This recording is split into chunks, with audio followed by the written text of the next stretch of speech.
The opioid crisis has taken its toll not only here in western New England, but throughout the region, with no town or city seemingly spared. Nicknamed the Methadone Mile, Boston's Newmarket Square is perhaps best known as ground zero for the opioid epidemic in the city.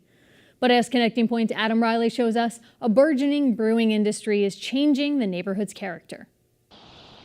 The blank facades of the buildings just south of Mass Ave and Melnia Cass Boulevard make it clear no one is expecting the public to drop in. But lately, there are some exceptions. From the outside, 152 Hampton Street is totally nondescript.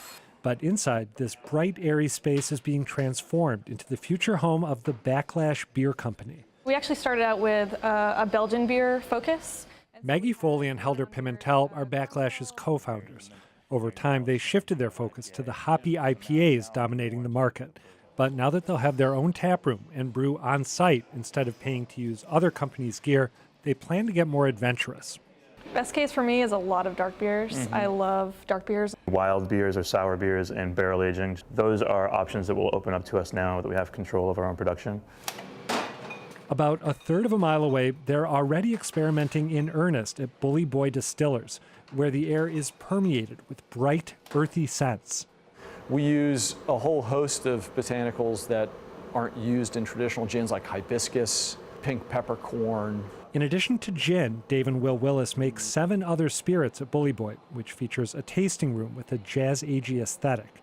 They say their Newmarket location is actually an asset.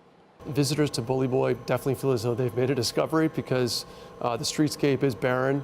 There's minimal signage anywhere, and when you open up the door, it's a little bit of an oasis.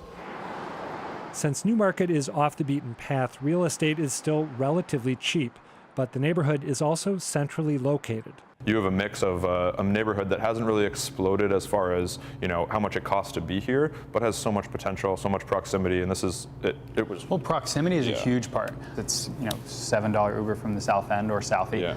At Prospect Cider Works, a literal stone's throw from Bully Boy, Chase Brooks and Mark Finnegan are trying to bridge the gap between cider and beer, using ingredients like Simcoe hops and Belgian ale yeast.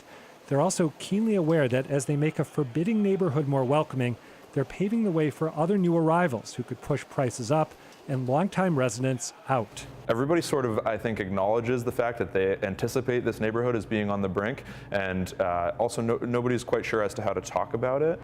It's an issue they're also pondering at the Dorchester Brewing Company, which serves its own very tasty brews in a tap room on Mass Ave and does contract brewing for outside clients. Matt Malloy is Dorchester Brewing's CEO. We're employing people that live in Dorchester. We're actually allowing people to walk to work. We employ 24 people here. And so we're really trying to be good stewards of Dorchester. With Dorchester and Roxbury already feeling the pressures of gentrification, that might be the most that any of these businesses can hope to do.